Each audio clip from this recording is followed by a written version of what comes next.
Hello friends, ఇక స్టోరీలోకి వెళ్దామా ఫ్రెండ్స్. విరాజ్ ఒక చోట కార్ ఆపి దిగు సరయు అని అంటాడు. సరయు అలాగే అని కార్ దిగుతుంది. విరాజ్ సరయుతో కలిసి లోపలికి వెళ్తాడు. సరయు చుట్టూ చూసి ఇదేదో అనాథాశ్రమం లాగా ఉందే అని అంటుంది. విరాజ్ అవును పద అని లోపలికి పిలుచుకొని వెళ్తాడు.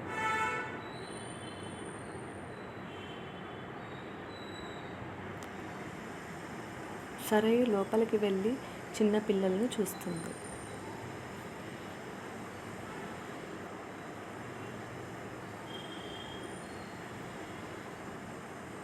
విరాజ్ ఇది నేను నడుపుతున్న ఆశ్రమం సరయు అని చెప్తాడు. సరయు విరాజ్ వైపు చూసి మీరా? విరాజ్ అవును, వీళ్ళంతా ఎంతో ఆత్మవిశ్వాసం ఉన్న పిల్లలు. సరయు కానీ ఏంటండి?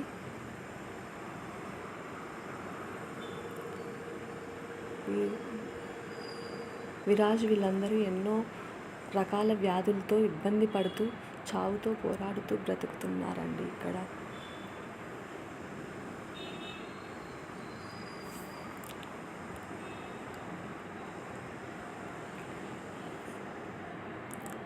సరయు షాక్ అయ్యి విరాజ్ వైపు చూస్తుంది. విరాజ్ కానీ వీళ్ళకి అండగా నేనున్నాను, వీళ్ళ వ్యాధులను దూరం చేయాలని చూస్తున్నాను.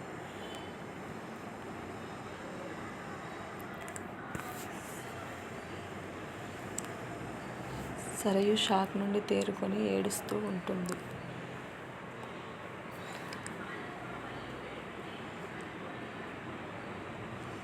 విరాజ్ సరయు ఏడుస్తూ ఉంటే హే ఏమైంది నీకు అని అడుగుతాడు.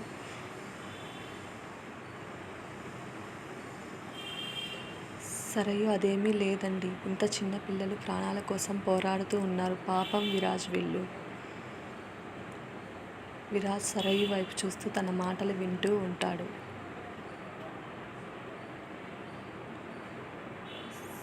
సరయు విరాజుని చూసి అయినా ఇప్పుడు అందరితో ఆడుకోవలసిన పిల్లలు ఇలా వ్యాధులతో ఇబ్బంది పడుతూ ఉన్నారు, వీళ్ళది చాలా చిన్న వయసు, అందరితో ఆడుకుంటూ ఉండాల్సిన వయసు కదండి.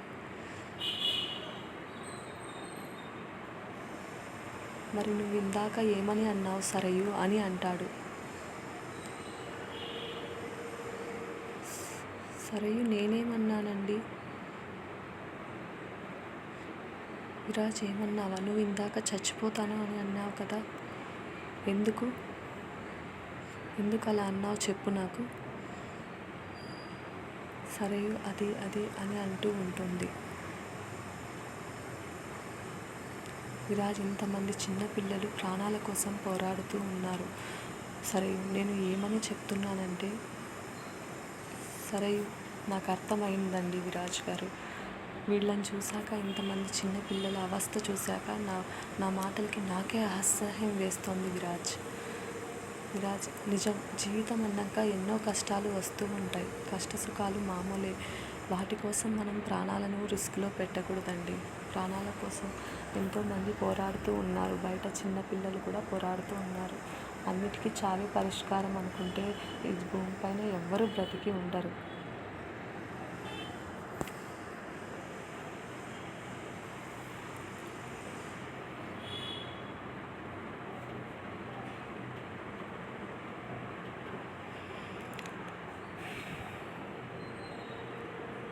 సరయు నిజమే విరాజ్, జీవితం చాలా విలువైంది, చిన్న చిన్న వాటి కోసం సూసైడ్ చేసుకోకూడదు విరాజ్.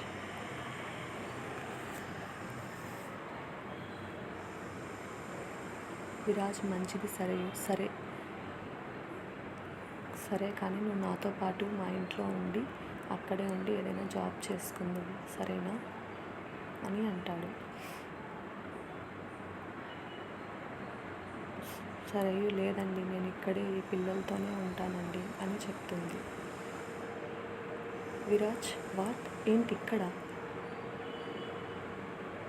చిన్నపిల్లలతోనే కలిసి ఉంటాను. విరాజ్ వాట్, ఏంటి ఇక్కడ ఉంటావా నువ్వు అని అడుగుతాడు. సరయు అవును, ఇలాంటి కల్మషం లేని పిల్లల మధ్యన ఉంటేనే మనసు ఎంతో ప్రశాంతంగా ఉంటుందండి.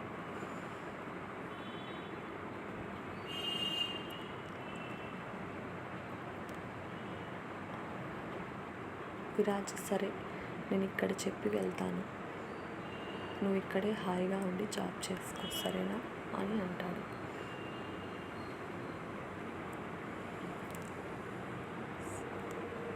సరయు విరాజ్ని హక్ చేసుకుని, నువ్వెవరో తెలియదు కానీ చావాలనుకున్న నాకు బ్రతుకు విలువ నేర్పించావు, చాలా థ్యాంక్స్ విరాజ్ అని చెప్తుంది. విరాజ్ హే పర్లేదు, అనుకోకుండా మనం కలిసాం, ఇప్పుడు నువ్వు నా బెస్ట్ ఫ్రెండ్ అయ్యావు సరయు అని అంటాడు. నువ్వు నా బెస్ట్ ఫ్రెండ్ అయ్యావు సరయు అని అంటాడు.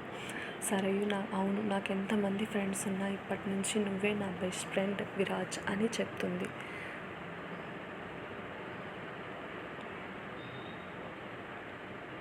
విరాజ్ సరే అని చెప్పేసి అక్కడి నుండి వెళ్తాడు. సరయు అక్కడి నుండి లోపలికి వెళ్తుంది. సరయుని చూసి విరాజ్కి అన్నీ మేమే నీకు సర్లా, అలాగే అమ్మ నువ్వు వెళ్ళి ఫ్రెష్ అయ్యిరా, నీకు తినేకేమంటే అమ్మ అది నాకు కొంచెం బట్టలు కావాలి, ఏవైనా ఉంటే ఇస్తావా, సరే అలాగే అని చెప్పి థ్యాంక్స్ అని చెప్పి